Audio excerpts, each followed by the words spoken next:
Welcome to Natural Habitat Adventures Daily Dose of Nature, Green Season Safari Photography, presented by Dr. Court Whalen. Court is NatHab's Director of Sustainability and Conservation Travel and has been guiding for NatHab since 2013. It's a pleasure to have you with us today, Court. I'm going to hand things off to you.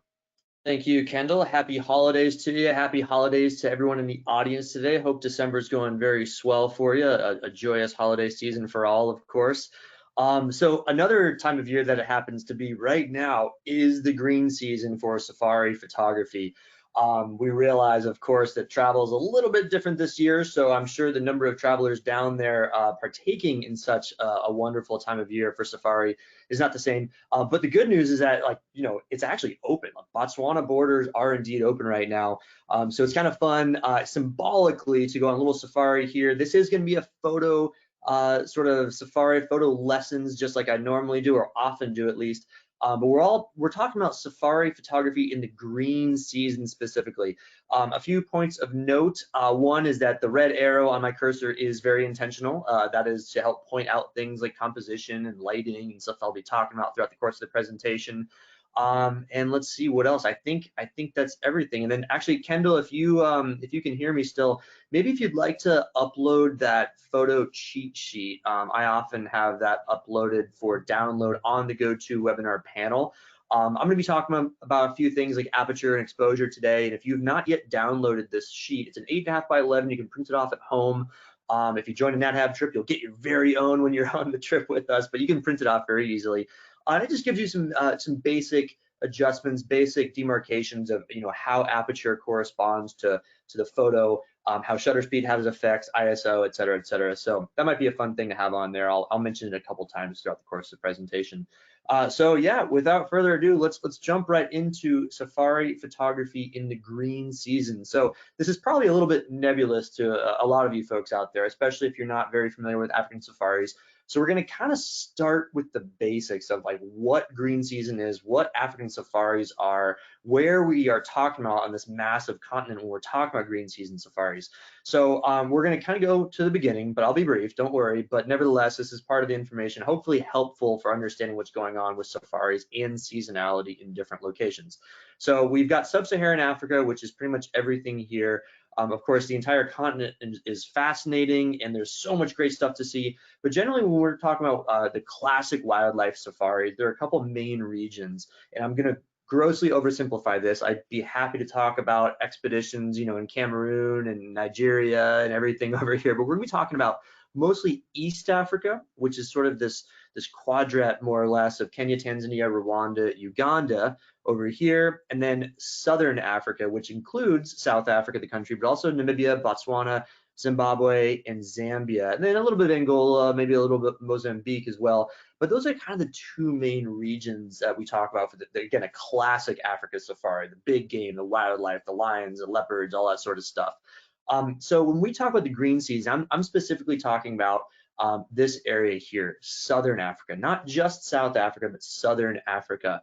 It's not that there isn't the green season or a lower season or a rainy season in East Africa, but it's a little bit of a different time of year. And because you're much closer to the equator, it's not quite as pronounced. There's almost like less seasonality. In addition, in East Africa, there's some pretty different oceanic and wind monsoon sort of currents and flows. So it's not quite as straightforward. But basically what we're talking about when we say the green season, it is kind of like the lower season for safari. It's when a little fewer people visit the area, this area in Southern Africa, see these main countries, 5 or 6 countries here.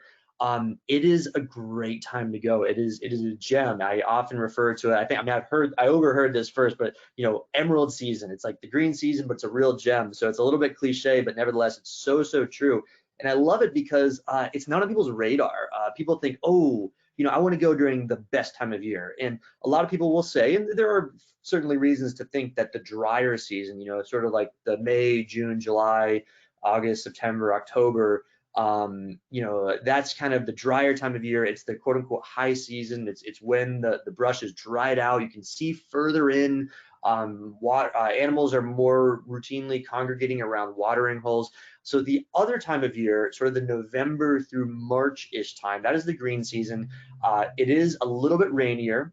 But as I'll probably mention a few times, really when we're talking about the rain, it's kind of like how a Florida thundershower might be. It comes and goes, it just sweeps in, big billowy clouds, beautiful clouds, as you'll see in a lot of photography here, but they move out. So it's not like these all-day rains, these big patterns where you can just get socked in, like maybe in Alaska or in the Pacific Northwest. And that's not what it is. It's tropical thunder showers, really. So they actually add a lot. They're very quick, but what they ultimately do is a few really interesting things. So I mentioned the clouds, of course. And actually, here, let me pause on that as we kind of go through the slides in order here. But really, when we're talking about the Southern Africa region, what I'm focusing on here is this. Since this is not a stain on a wall or some sort of impressionist art on the top of the Sistine Chapel or anything. No, this is the Okavango Delta from space, which I think is very, very fascinating. You've got Angola way up here in the top left corner, and this is most of northern Botswana. So as we zoom out here, this area is really a big, big chunk of the country.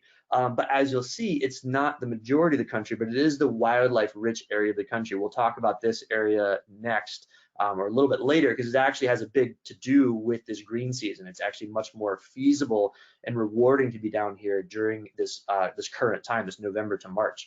But nevertheless, what we're really going to focus on for the course of this presentation is what the green season means for the Delta, northern Botswana, in this transitional area of the borders.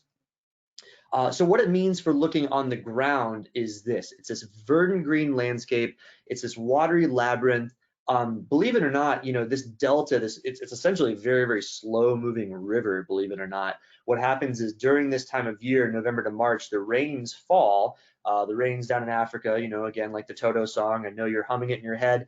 They fall, a lot of it falls in Angola, and it slowly flows through the delta. So it really is like a slow moving river. And this water is really here throughout the year. So what the first notion to dispel is that it's not like the water levels rise tremendously. In fact, the highest water level is not until like the beginning of the dry season, because it takes that long for the rains that happen in Angola and northern Namibia and northwestern Botswana to flow through the area. So it's a pretty normal water level, but things are watered.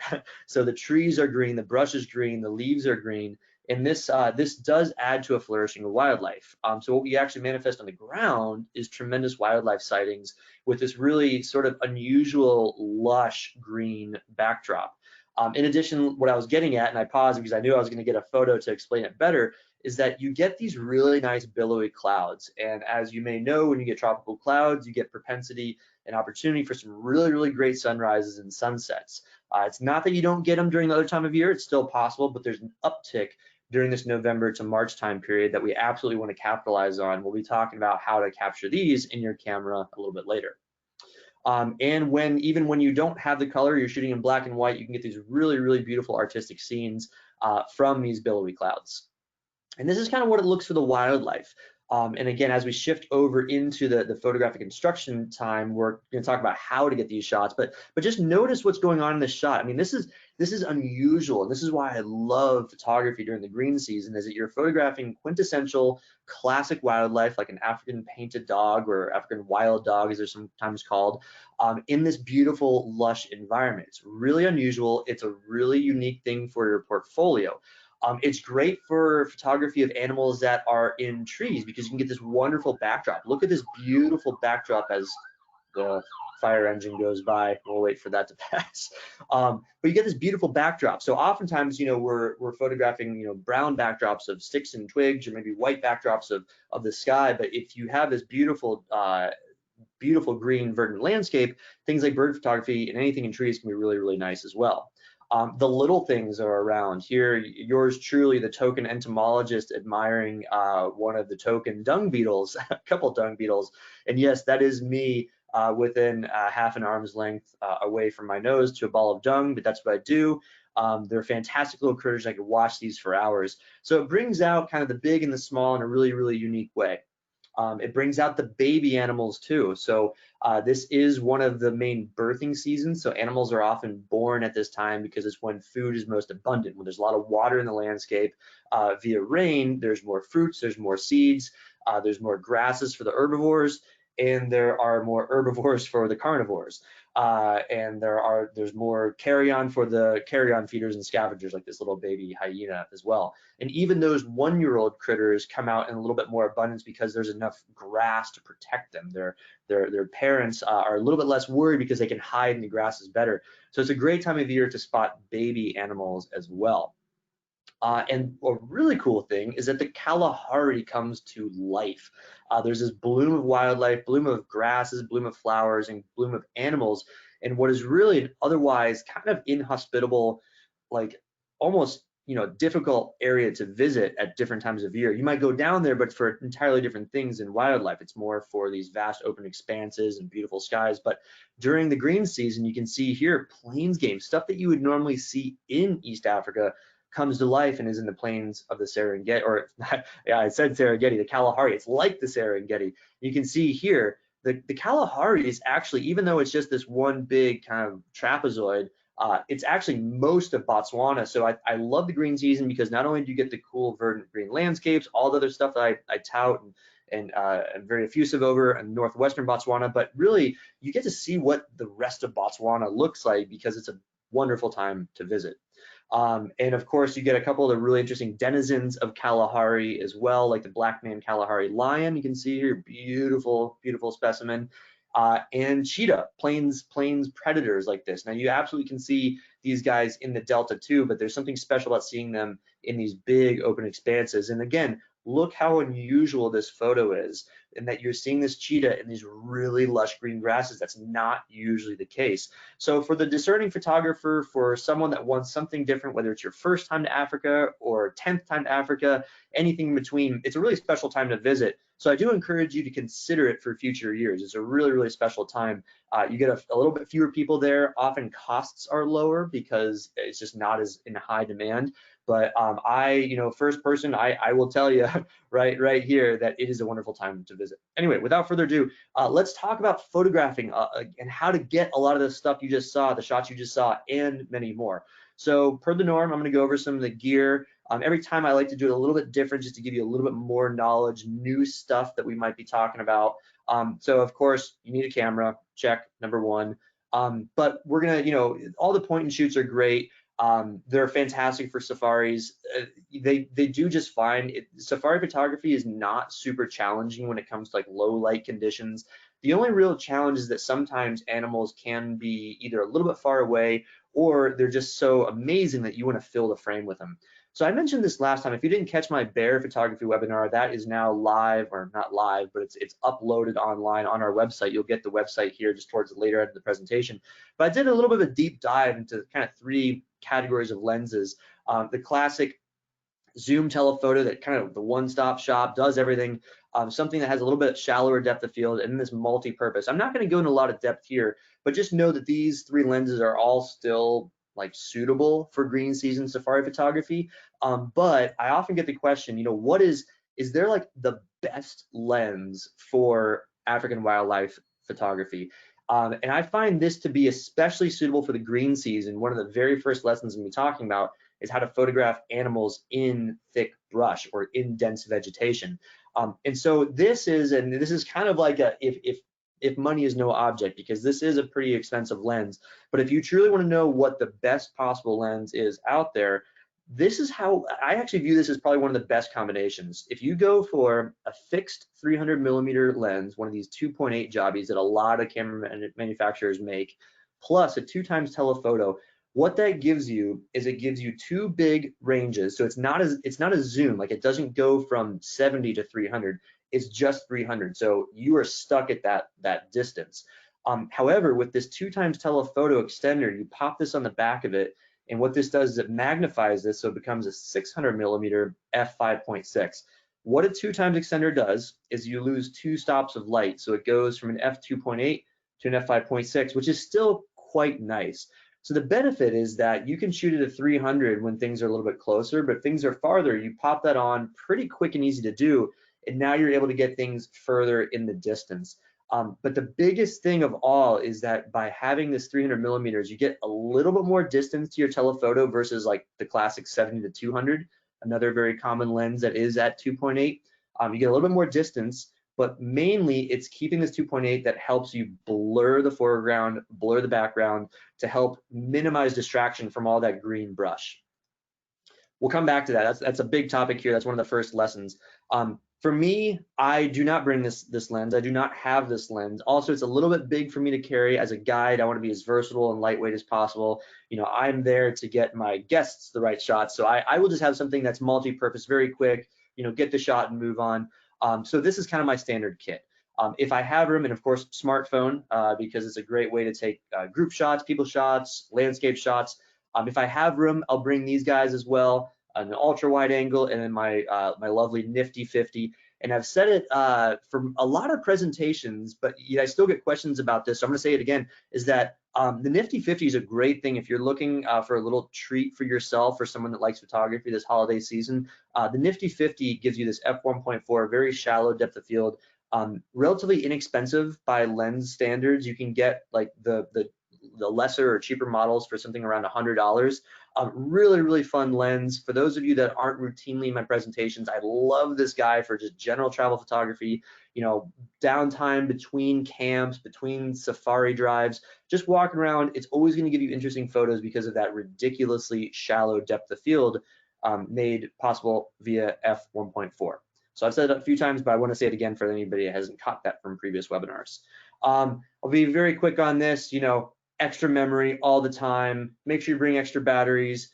You can travel with laptops. Camps are safe. You always want to download photos. Have a backup copy. Stabilization is a big question I often get. And I'm going to cut to the chase right here. I rarely bring any of this stuff on all of our photo safaris. We supply these nifty camera bean bags. Sometimes I'll bring a little gorilla pod or a travel tripod, but mainly what I bring is a bandana. And what I've used this for many times in the past, and I don't have my camera next to me, but pretend this Nalgene bottle is the camera. So say I'm taking photos like this. This is the barrel of the lens. I will wrap the bandana around the tip of my lens here, and that provides a nice soft cushion. So when I am putting the tip of the lens on a seat in front of me or on a railing, it gives just something to kind of make it cushion. So it's not just metal on metal or plastic on plastic. It's a little bit of a cushion. So frankly, this is the cheapest, most versatile, easiest stabilization device. And then use whatever's in front of you. Use the seat rest, use the handrail, and that little bit of cushion is really all you need. It's quite a nice, fun trick. Because it is the green season, you know, you can expect to get rained on a couple times. Now, all these safari vehicles, you'll see photos of them in a second. They have big, you know, canopies. You're not really going to get rained on, but having a little dry bag is nice. You know, I don't bring a weather jacket with me for my camera. We're not out walking around in pouring rain. But, you know, dry bag would be nice, way to clean your lens if it gets dust on it. That is another thing that I've yet to mention, is that another cool benefit of the green season, when you do get a little bit of rain, you know, maybe a couple times over your trip, is that rain settles a lot of the dust. So one of the real commonalities of safari photography is it's often a little on the dusty side. Green season, it settles that dust, nice clear atmosphere, and you don't have to worry as much about cleaning off your lens. Nevertheless, second camera body is a very good idea if you have the space, if you have a second body. I'll show you. So here, I wanted to show you these vehicles here, to kind of give you a reason as to why I think it's really nice and really easy to bring a second camera body. So this is what we're usually using on safaris, especially in Botswana. You can see the green season, nice verdant landscape. It's a total bonus to have a pack of wild dogs approaching your vehicle. You can imagine the kind of shots this guy is getting. And notice we got 3 rows, 1, 2, 3. And what happens is we'll never have anybody in the middle seats. So you basically have a different view here. You have that middle seat to throw your camera bag on. And so having a second camera body just to put down next to you is really, really nice. If you're on one of our dedicated photo trips, you actually have the whole row to yourself. So there's only 3 people here in these 3 rows. So in other words, you have a lot of space. A lot of trips where we do hiking, trekking, I don't always say a second camera body is a great idea. If you have a second body and you want to bring it, it's nice to have your landscape lens on one, zoom telephoto on the other, and we make it very easy with these bench seats or bucket seats and extra seats for you to store your gear. Okay, top photo techniques. We're getting into the meat and potatoes of the talk here. And like I said, the very first thing, notice a commonality amongst these shots. Well, of course, they're beautiful green verdant landscapes, lush grasses. We saw that one before, But notice there's something that's very similar to all these, is there is a lot of grass. There's a lot going on here, and we don't always get the most perfectly clear views. Now, some might say that that's a deterrent for photography, but I don't feel the same way. I think that all the grasses, the acacia trees, the leaves, they add to a really, really nice storytelling element, and they add to your general portfolio of photography. So how do you do it? What's the technique to still get a great shot, even though you might be photographing through the grasses? Well, it's pretty simple. You want to focus on the eyes. That's first and foremost. You got to focus on the animal. Always make sure the eyes are tack sharp. Ideally, you're going to want to shoot at that shallow depth of field. And this is the biggest one. This is where I say, if you can get one of those fancier lenses that have those lower F numbers like F4, F2.8, what it does is it helps you focus on the animal, focus on the subject, and it helps melt the background away. Now, this shot was actually at f5.6, so it's not quite as blurry in the background, but if you can get f4 or lower, you're gonna do a lot better because of it. And then really the essence is use the brush, use the bushes, use the trees in your favor. This is where you get to be artistic. You know, figure out how can you be patient, wait for the animal to stand up or move a little bit, or wait for your safari guide to move the safari vehicle around a little bit to get that perfect angle, and create a story of finding this cheetah cub, of traveling through the Kalahari or wherever you might be in Botswana and locating this animal and the magic that it was to watch it pop up and look right at you guys. So use that brush to frame your shot. So we'll continue on with a few other examples of photos here. We're all in Botswana, we're all in the green season.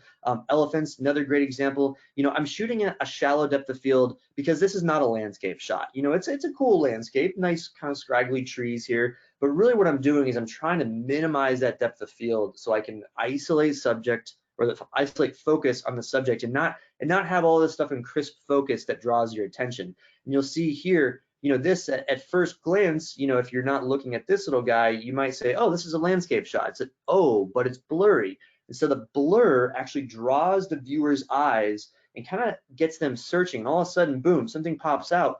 And then it allows you to use that blur, the bokeh, as we call it, B-O-K-E-H, down to your subject, and it helps create the scene and create the story behind it. You'll notice here that shallow depth of field kind of minimizes all the clarity and sharpness of the foreground. You know, this is just uniform grasses. I don't need you looking around this sort of stuff. I want to blur everything but the zebra. I want to draw your eyes to what I'm focusing on. So whenever you have these tall grasses, big landscapes, verdant landscapes, a lot of brush, a lot of distractions, you want to minimize that with that shallow depth of field. Continuing on, same photo, we saw this earlier. I mean, there's a lot going on here. Can you imagine how distracting it would be if every single blade of grass in the background, all over here where I'm pointing the cursor, what if that was all in really, really sharp focus? You know, it would take away from the brilliance of this painted dog here. So we're trying to get that shallow depth of field. It's a really, really big thing. So we're gonna go back to our little cheetah cub here. This is the same one. It kind of wandered around, gave us a good hour-long show, and there's actually a whole family of several cubs, and the mother as well, which is fantastic. Take a sip of water. But we're going to be talking now about how to get that verdant green landscape. So we talked about the shallow depth of field a second ago, but what do we do to really make those colors pop? So the challenge is that we've got to deal with a lot of brush. The benefit, the opportunity, is that it is this really, really unique color spectrum, color palette to add to your safari photography that might otherwise be a little bit on the brown grayish side if you go during a drier time of year. So the two things I'm really looking at are going to be your white balance and your saturation and vibrance, and more your vibrance. Now, I've talked about white balance so much in my photography presentations throughout the last several months. I'm not going to talk about that a whole lot, but you know, if you want to add more yellow into your scene, you're basically going to set it on a cloudy white balance, cloudy or shady. If you wanted to add more blue, you're going to put it on daylight. Generally, I have it on cloudy to bring out those yellows and greens. Now, when it comes to saturation and vibrance, here's where you want to be super duper careful. Green, just the color green, is probably the most susceptible color on the entire palette, entire spectrum, to oversaturate. Meaning when you're on your computer and you're in Photoshop or you're in iPhoto or any photo program you use to edit, you will start to notice a very, very fake look as soon as you start to boost saturation on a dominantly green or dominantly yellow and green photo. So you gotta be really sensitive, be very careful. Experiment, definitely try it, but when you start to say, ooh, that doesn't look good, it's just a fact. So using Vibrance can help quite a bit. Vibrance is still gonna be touchy. Don't use it gratuitously. Try not to slide it all the way over. But what Vibrance does is it actually intelligently picks up on the tones and the colors that are underrepresented in the shot and boosts those selectively. It's all smart. It's all in the computer. You don't have to make those choices. So it's gonna Photoshop or Lightroom or iPhoto, whatever, it's gonna look at the shot, say there's a lot of greens, there's a lot of yellows, but there aren't a lot of oranges, but there are some. There are oranges in this little cheetah's face, nose, muzzle. So it's gonna boost those selectively while keeping the greens nice and bright green and not oversaturate them and make the whole photo look just totally fake. So the other thing I want to talk about this photo is the dangers of some of the green season as well, which is as you have big flush trees, big canopies, lots of shade, wildlife, especially in the Kalahari, this is in the Kalahari, believe it or not, this is in the desert, desert in bloom during this time of year, you're going to have animals retreating under the shade. That's going to make very harsh contrast between shadows and light. So one thing you gotta be really careful of is if you do have an animal that's underneath the shade of a tree or somehow in the shadows, and you have a good part of the scene that is in the bright, is you wanna be careful not to overexpose this. As an adage, it's always easier to brighten stuff in Photoshop or Lightroom on the computer than it is to darken stuff that's too light. So what that means is that when I'm taking this photo, I'm gonna deliberately underexpose the shot. I'm gonna kind of expose it for these bright spots. And then on the computer, I'm going to go in and work with all the shadows and all the darkness here, rather than exposing it perfectly for all this stuff and then trying to decrease the highlights or underexpose all this stuff in the background. At the end of the day, it's a little bit of both. You know, I'm sort of decreasing the highlights and whatnot up here to bring it down so it's not blown out. But just remember, when you have these light and darks, which can happen in big, kind of summery months, remember November through March is actually summer in the Southern Hemisphere, you get big bright spots in scenes. Try to underexpose a little bit. We'll talk about more here in a second. And here it is. Actually, this is the next part. We'll talk about underexposure. So another really great thing about the green season, again, big, billowy, cumulus clouds. So this is when thunderstorms develop. We get amazing scenes like this throughout the green season, a lot of the mornings, a lot of the evenings, and it's great for photography. So how do you capture this shot? And this, this hopefully applies to you wherever in the world you are. Doesn't have to be in Botswana during the green season, but photographing these big white billowy clouds, what you're really trying to do is getting all this texture. And really we just have a lot of shades of gray here. There's, I think, a novel reference there. I won't mention it, but there's a lot of different shades of gray. And how do you capture that in the camera without blowing out all the highlights? So just making it way too white.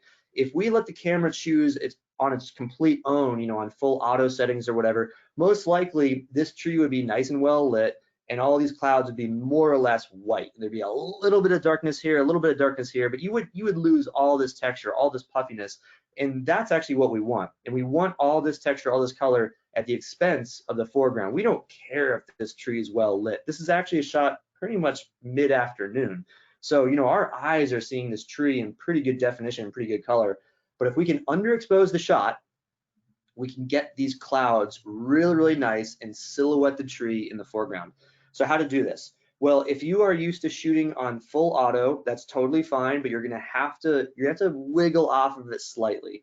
Not far.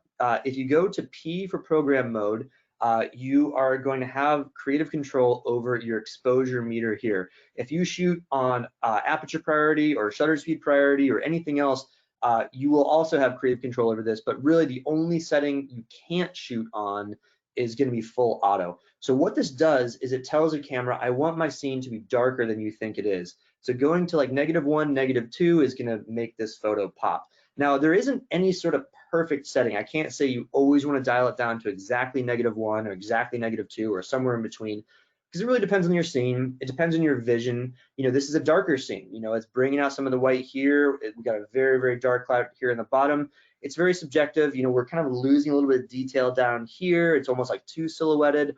But then other times we're going to get it sort of right in the middle. Here we don't have any of those real dark spots, but we want to kind of underexpose to get a little bit of storm front here at the bottom of these clouds. So it's really subjective as to where, but underexposure is the way to ultimately go. Of course, anytime we photograph these kind of things at sunrise or sunset, or dawn or dusk, or even earlier morning, later afternoon, we get a little bit more color, get a little bit of yellow here. But when we are photographing this stuff, even turning it into black and excuse me, black and white. I lose my voice here. Excuse me. Turning it to black and white can be really, really compelling. We see this awesome margin here on the tops of the clouds. We see this great silhouette of the palm trees. Really, really nice technique. And even with one of the previous shots, a nice colorful shot of blue sky, do a little Ansel Adams treatment, go onto your computer after the fact, underexpose the whole thing, take out all the color via saturation, and it turns into a really, really compelling scene. So a couple tools you may wish to invest in, or at least bring with you on a green season safari photography, is a polarizer and what we call a graduated neutral density filter, grad ND for short, very Googleable. So these do two different things, but they ultimately help make the clouds pop a bit more. So a polarizer, the science behind it is basically limiting the angle of light. It's very, very useful if you want to minimize reflections in water. This is not what we're trying to do here, but it also helps make clouds pop a little bit. If you don't have a polarizer, it might be worth picking one up. I don't use it very often, but I will use it if I'm doing a lot of landscape photography, especially with clouds. Green season safari photography is a great time to do so. It makes clouds get a little bit more definition to them. Now, a grad ND is really interesting, and you can see exactly what's going on here. Essentially what it is you have this kind of sunglass tint. There's nothing fancy about it. It's not a polarizer necessarily down here, and then half of it's completely clear. So what you can do is if you have a scene like this where you have big white clouds, you can actually rotate this on your camera to darken the top part, but keep the bottom part, which might be nice and evenly exposed, completely clear. And what that does is it darkens the clouds to make them kind of pop a little bit more. Again, getting more color, more texture out of them from a graduated neutral density filter. They're quite fun to use. They're also great for sunrises and sunsets. Okay, so capturing the magic of the Kalahari. So again, a really, really unique time because the Kalahari is in bloom. You get a lot of grasses for the ungulates, for the vegetarians, for the herbivores, and herbivores for the carnivores. So all of life is happy in the Kalahari and is flush at this time of year. So as a reminder, a lot of wildlife safaris in the green season, in the quote unquote high season, in the peak season, they're all really up in this area of Botswana. Yet most of southern, at this line basically south, you have the Kalahari kind of desert across the whole thing. Now this is a reserve. This is one of the main parks itself, but most of Botswana is the Kalahari. So it's really quite thrilling to be in this area at the most opportune time of year to photograph it during that November to March green season period. So of course the Kalahari is great because you can take these lovely wildlife portraits. There are a lot of things like springbok and various other antelopes, and you can get your classic portraits. Great, nice lighting, a little bit of green vegetation, that's cool. But really, what you want to do, because this area and this environment is quite special and quite unique, you want to figure out how do you take wildlife in landscape shots. So I love wildlife in landscape shots. I love featuring the landscape and the habitat and the animals. When you have, big herds, or in this case, big flocks of animals, we got a nice family of ostrich here. Think outside the box and think of the shape of your box. So, all of our lenses, all of our viewfinders are at a very manufactured ratio of like 4:3 or 2:3, a very, very specific ratio that, your camera comes with. But nowadays, the way we show photos, the way we print photos, we are not limited to that ratio whatsoever. So what I like to do often, and this, this is not an in-camera thing. This is not when you're taking the shot. This is when you're editing it and cropping it after the fact. Even if you do nothing else to your photos, let's say you just don't have the appetite to saturate or change exposure of shots. Let's just say you want to do something. Cropping your photos is really, really powerful. You can kind of crop however you want these days. You don't have to use specific proportions. If you wanted to print a photo off 20, 30 years ago, you had to keep it at a certain ratio because the way that the printers worked, you couldn't print off, a 4.5 by 6.2 ratio. Nowadays, you can just go freeform. So what I'm trying to do here, long story short, is that, I want to photograph the habitat and the landscape, but I don't want to get a ton of this grass, and I don't want to fill the whole frame with mostly sky. So what I'm doing is I'm still using my more or less rule of thirds, but I'm kind of stretching it out from left to right and top to bottom. So I'm actually turning this photo into a bit of a panoramic. I'm still keeping about a third of the sky, until still keeping about a third of the midground and a third of the foreground here. And it works really, really well for lines or groups of animals. We see this a lot in the Kalahari. Here we have a little black-backed jackal looking at, he's certainly not going to predate these Bice's oryx or hemsbok, as they're sometimes locally called in Southern Africa.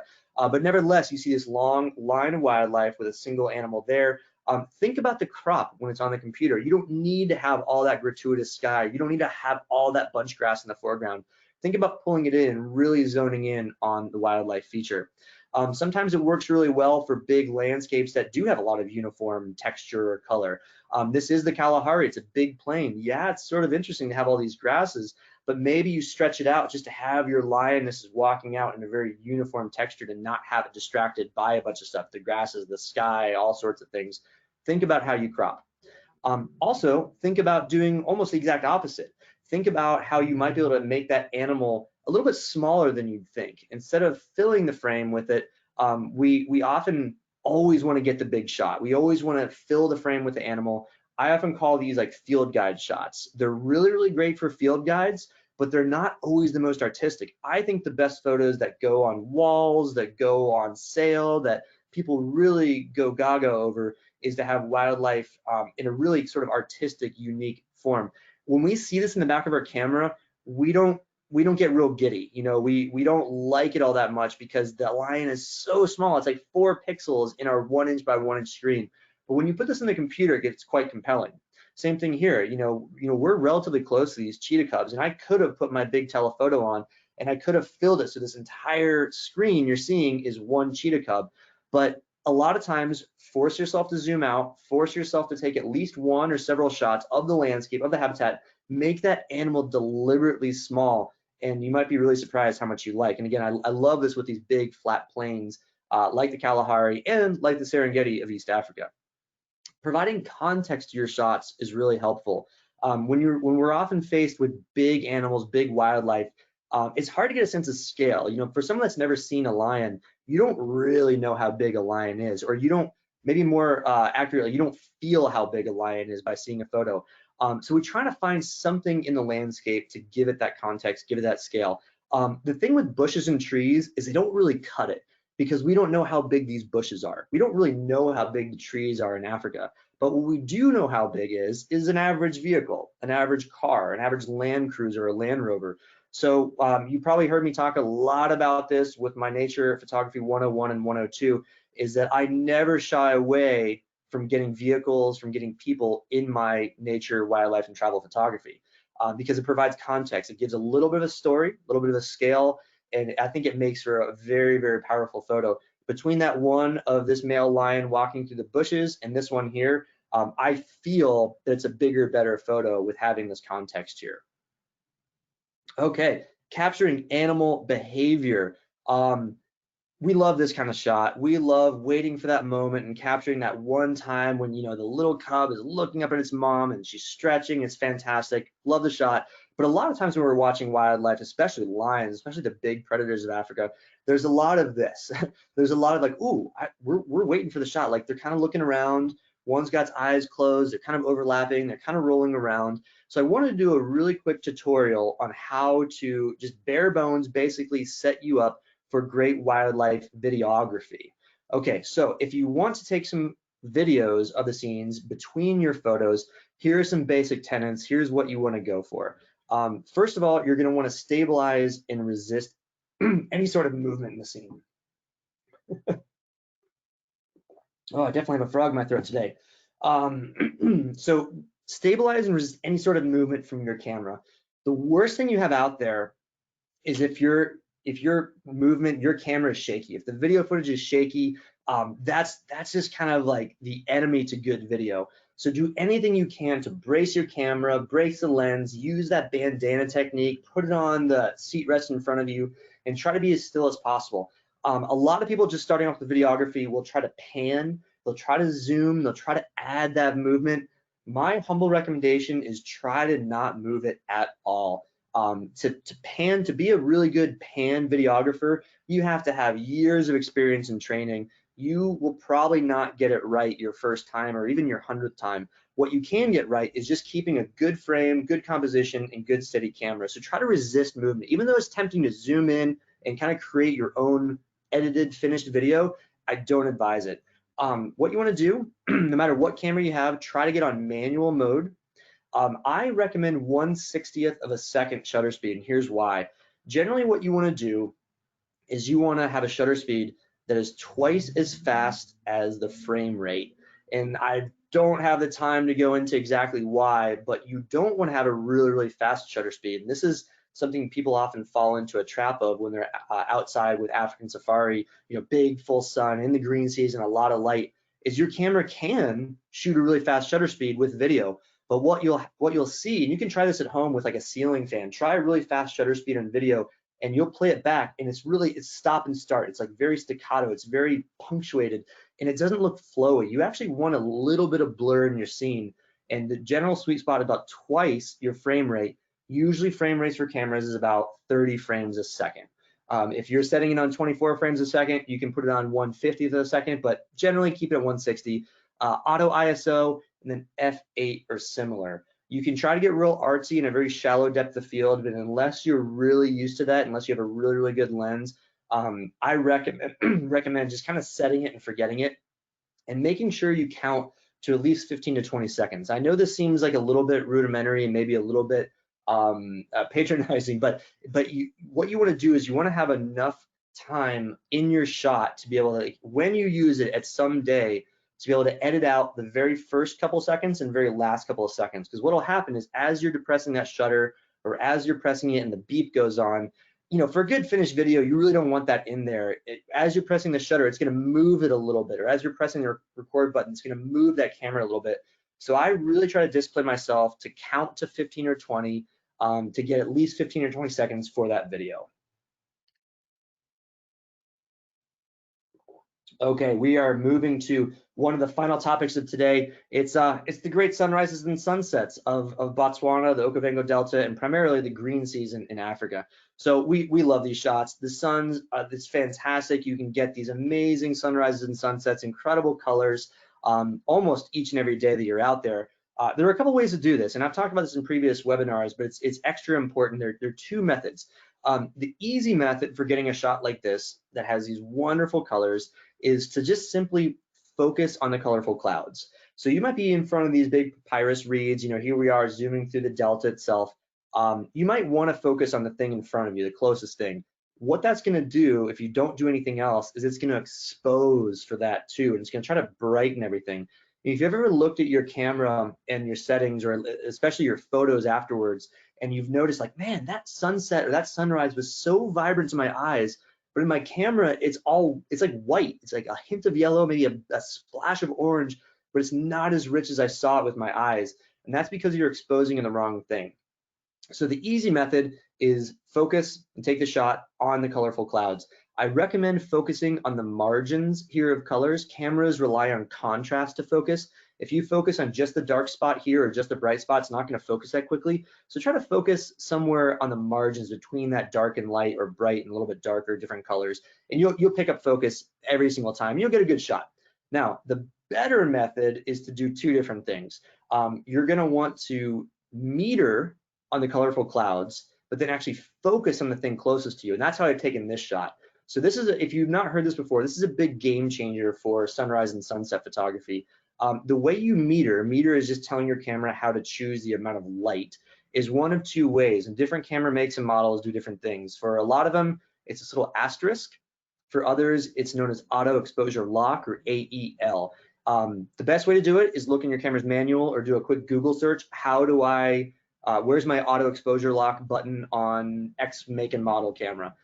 What you do is you aim your camera, your little focusing box, on the area you want to meter on. In this shot, it's the big colorful clouds. Any sunset, sunrise shot, big colorful clouds. You want to push this button, and you have about 10 or 15 seconds to then recompose the shot and take it. It actually stores those exposure settings in your camera's memory for just a few seconds, usually about 15, and then you want to focus on something different. So the brilliance of this is it splits the exposure to the focus. Usually it does exposure and focus in one shot. That's where I was saying the easier method is just to hold the shutter halfway down on the colorful clouds, boom, done. And it's gonna expose and focus in the clouds. But when you have something cool in the foreground, like grasses, like trees, you wanna split it into two different things. So focus here, hold the shutter halfway down, recompose the shot, and you get this really neat shot here. It's one of my favorites from the Delta. I think it's just stunning with the silhouette of papyrus. But you can do this really with anything in the foreground. Here we are with some acacia trees. Again, if I were to focus on the clouds, it's gonna focus on that, and the trees might be a little fuzzy. So that's where we're splitting it into two different methods. So the great thing is that if you do see a scene like this where you don't have something in the foreground, you don't have to worry about this better method of splitting exposure and focus. You can just focus here, and these trees are far enough away that they'll, even if you're focusing on the clouds and the sun and the light here, they'll be in enough focus. It's really if you just have something really, really close in the foreground, like we saw from the previous photos. So with that, I'll do a plug for Natural Habitat's Natural Photographer website. If you want to learn more from me, I write articles. We've got content here about taking a shot, equipment. I post articles, quite often on things that are important to me or things that are important for coming up wildlife safari tips and trips. And with that, yeah, I will thank you for your attention. I know we've got some great questions out there. Also wanted to point you here, if you do want to check out any of my past webinars, they're available here as recordings. And then that website here for Natural Photographer, if you want the written tips and tricks, love to see you out there, and let's see what you got for me. Thank you, Cor. That was great. We do have some good questions for you. And I'd just like to remind everyone watching, if you have a question for Cor, you can submit those in your control panel under the questions field. Okay, first thing, could you please go back to the slide with the lions stretching so they can see what speed was used? Oh, yeah, so I didn't put the speed. So if you're wondering the speed for something like this, so let's actually use this as an example. Let's dissect it and try to figure it out. So one of the main things we see here is a nice blurred background. I love that in my photography. I love that. I think it's a good pro look.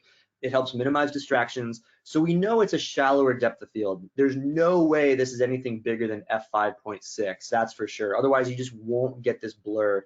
It would be too well defined. And for this, so let's think about what's going on. So the line is stretching. It's not a rapid movement. It's not a run. I would probably venture to say that we're looking at something in and around 1/300th to 1/500th of a second. It could be faster, but you're not going to get this frozen motion with anything slower than that. With movement and motion, practice makes perfect. It's really hard to generalize and say anything moving must be shot with this shutter speed. Anything. You can't just say anything. It has to be a certain speed of movement.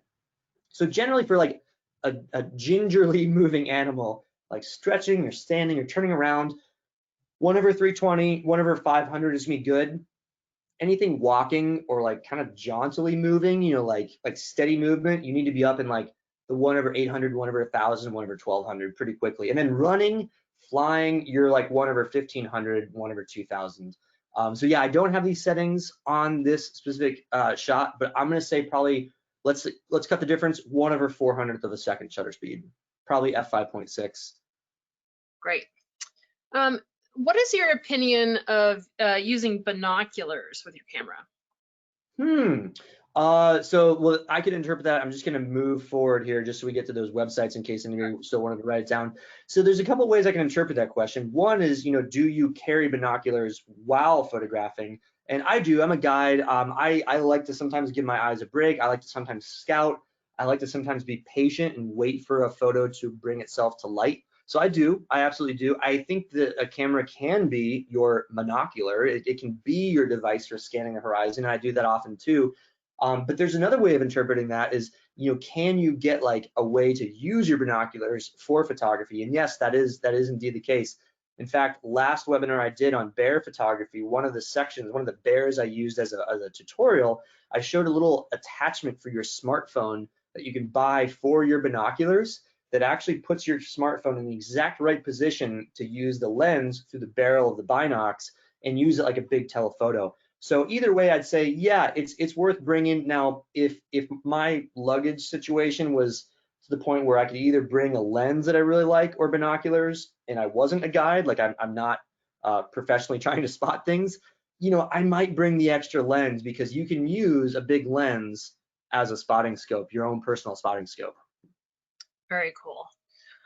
Okay, for a cropped frame camera, should we consider a 35 millimeter? Are they almost equivalent, or would you still recommend a nifty 50 here as well? I still recommend a nifty 50. Yeah, a few reasons. So a 35 millimeter f1.4 is gonna be about the same once you convert it with a crop frame sensor. So a crop frame sensor multiplies it by like 1.6 or 1.4. So you're getting within that realm. I like to err on the side of having a little bit more telephoto because it makes that blur even more pronounced.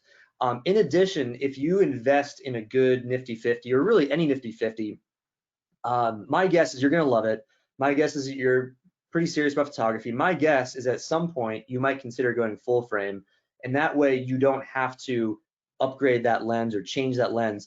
To me, a 35 millimeter on a full frame, I hate to be this opinionated, but is pretty useless to me for wildlife and nature photography. It's great for fashion photography. It's great for maybe general lifestyle or fashion, but it doesn't have a really, really solid use. It's not wide enough to be my wide angle. It's not wide enough to be a good astrophotography lens on a full frame. So I would say err on the nifty 50. You're gonna get even more of that shallow depth of field, which is really fun.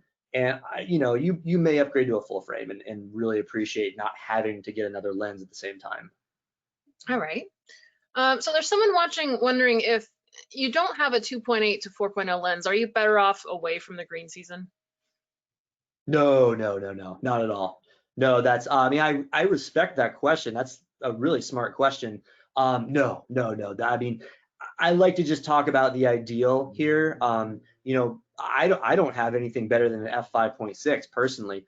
One trick you can do. Now, I used to have the 70-200 that I would bring with me, but I no longer have that lens. One trick you can do, if you have like say a 70-300 or a 100-400, it's like a f4.5 to 5.6, or you have something that gets you a little bit lower, is zooming out a little bit, using that shallow depth of field, and then planning on cropping on your computer if you wish to blur that.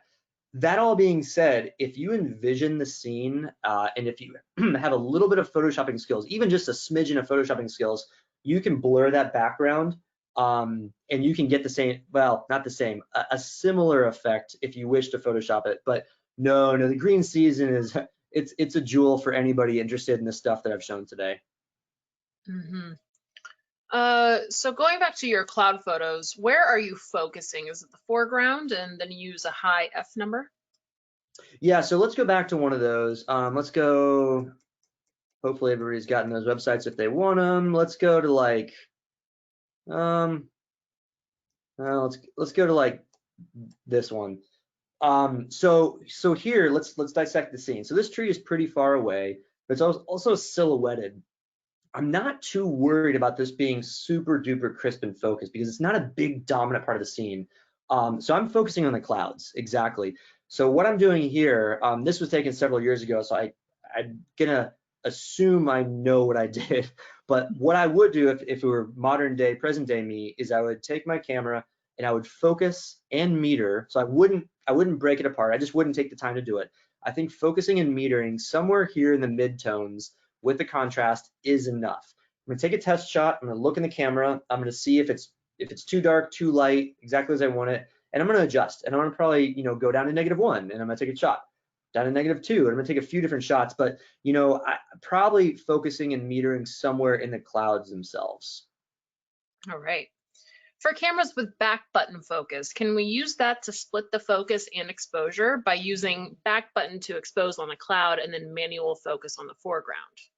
You can, yeah, you absolutely can. So, yeah, I think I understand that correctly. So back button focus is something, it's funny, I just read an article on this from a photo guy that I follow, and even he, I think, he's like been doing photography for decades and he teaches courses all the time. He's like, I still haven't gotten used to the back button focus. I agree, I have not as well. I know photographers that swear by it. So if you're into that, I'd say it's a great way to do it. It's just an alternative to holding the shutter down halfway. I can see the arguments, but it takes some getting used to. You'd have to do some tests. I'm assuming that if you do back button focus without pushing any other buttons, that's going to focus and meter at the same time. I think to split the metering and the focus, you have to do the auto exposure lock first. I think that has to be the first thing you do, and then use the back focus button or shutter button. So it has to be that order. I could be proven wrong, but I'm like 90% sure that's the case. All right. Someone was wondering if you need to have a decent understanding of the ecology and environmental aspects when shooting your photos. And related to that, do predator-prey relationships play a role in how you look for certain shots? I like whoever that is. Cool question. That's a great. Yeah, it helps, and I think that's where, it's hard to fully appreciate what you get on a guided trip in that level. But I'll tell you, being with professional nature guides while you're photographing is really a next level thing, because you can understand what's so special about what you're seeing and why you photographing this thing might be the only person to photograph it that year or that decade or that ever. There's always something like that on every trip. Every wildlife trip has a moment like that when we're really deep out there with NatHab. So I think it's great. Now you as a photographer, as a traveler, I don't, you learn that stuff along the way. I think it gives a great appreciation, but I think photography can help push you along in your own quest and own understanding of these relationships and how the ecology works and what is so special. I think that the two are sort of in concert. One helps the other and vice versa. And then Kendall, can you say the exact wording of the predator-prey question? I liked it, but just so I know exactly how to answer it. Do predator-prey relationships play a role in how you look for certain shots?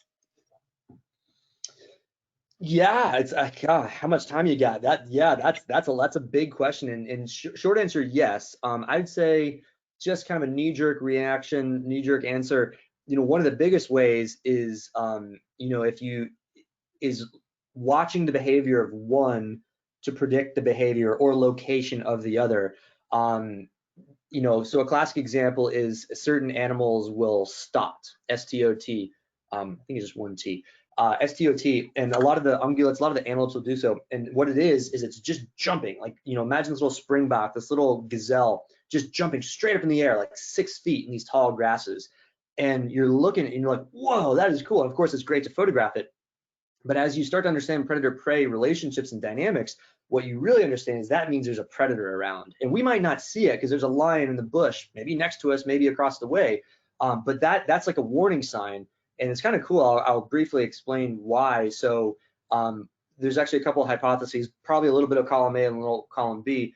One is that by jumping in the tall grass, it's a signal to the rest of its herd, rest of its group, like, hey, predators are around. They may not be real vocal as a species, so it's a demonstrable way to say, hey, pay attention, get your jumping legs, your running legs on. The other, which I find a little bit more interesting, is that it might be a display to the predator that, like, hey, look how high I can jump. You think you're gonna catch me? I'm pretty good, and these antelopes, these gazelles, and these springboks, and all these these predator food. I mean, they are built to outrun the predators. Predators, by and large, are not successful, but 30 to 40% of the time. So they usually get away. With wild dogs, it's a little bit different. They're actually one of the more successful most successful hunting carnivore in the world at about 70% rate. But yeah, so you can pick up on those things again when you're with a naturalist, a trained biologist. You kind of know, okay, cool. We've taken a lot of the photos of these springboks. Great, we all got them, ready to move on. But ooh, those just started over there. Ooh, those just started over there. Let's pay attention to that area in between. And I wonder if there's a big lion right in the middle. And then boom, 9 times out of 10, there is. And our patience paid off. We stayed there, we waited for it, and we get to see this beautiful lion emerging out of the grass, or cheetah, or leopard, or what have you. So great. All right, just a few more questions. Do you use histograms when setting exposure? I should. I mean, it's the smart way to do it. I think, yeah, I have at times, and for those that aren't familiar, histogram can be done or accessed by hitting display or info a few times on your LCD screen. And it's basically like a digital readout of light. And really the basic gist is you don't want your graph of light to be like skewed or hitting one of the sides. If it's hitting one of the sides, it means there's too many dark points or too many light points in your scene. And it's not that it's saying the whole scene's too dark or too light, but it means you're actually losing data. So your best thing is to have some sort of bell curve. It's almost never perfect bell, but yeah, it's a great thing to refer to. I don't use it often because I think especially with wildlife photography and even landscape photography with quickly changing conditions, you don't really have have time to look at it. So I think it's just years of practice and knowing what to look for, knowing how to look at the right shadows and lights and even spots. But yeah, if you want to dive into histograms, it definitely gives you a really good appreciation for what proper lighting is and what it looks like digitally in your camera's computer. Like you're essentially looking at the back end of your camera's computer and what it's reading out as like a digital light meter. So this question is about post-processing. Is there a way to defocus the background? Let's say if you didn't get it in the shot in post-processing. Yeah, there is, and I use it often. So there's a couple ways. Assuming you're using like Lightroom or Adobe Camera Raw with the sliders, you go to the paintbrush tool where you can actually dial in certain sliders, and just basically on the sharpness slider, you just go all the way to like unsharp. Certain programs will actually have a blur. You can go all the way up on blur, but you can like basically just dial a negative sharpness, a negative texture, a negative everything, and you'll notice as you paint on there, it will defocus that area. And I like that tool a lot. And I don't think, I I can be a purist sometimes when it comes to photoshopping. I don't do like real exaggeratory photoshopping. I do use it a lot, but that's one of those things that there is nothing wrong with defocusing because all you're doing is just saving money from a $6,000 lens to be able to blur the background a little bit. Another technique that I found, which is a lot better, but a lot more time, is to go into Photoshop proper. Like if you have Lightroom, you can hit enter again or whatever it is to open the actual Photoshop program. And if you use Photoshop's defocus or Photoshop's blur, especially the iris blur, IRIS, iris blur, you can really blur parts of the photo. Within Lightroom or Adobe Camera Raw, you can only kind of marginally do it. It helps, but if you're really trying to add a ton of blur, going into Photoshop itself works. And yeah, it's a great technique. Great. And one little trip related question, how buggy is green season? Not. Yeah, not. So anytime you're in nature, there could be bugs. I like bugs.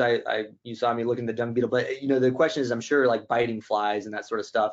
So here's the deal: is that you can always have mosquitoes. And, you are in a watery area. There is flow to the water, but the big thing, this is kind of fun to think about, is that in a lot of natural areas, natural habitats of the world, whether it's the Amazon or the green seas and the Delta, is that you're gonna have, there are mosquitoes there, but you are in such wilderness. You're in the world the way it was meant to be, as the ecosystem is quite a bit in balance, not imbalance, but it's in balance. Like it's in proportion. So there's something eats mosquitoes, and mosquitoes eat something, and they eat them. So you just don't get these big scourges. In addition, when you're in the tropics, you don't get such big seasonality. Like if you're in northern Minnesota or in Alaska in the summer, you might say, oh, I'm in the woods. I mean, this is a natural environment, but there are a ton of mosquitoes.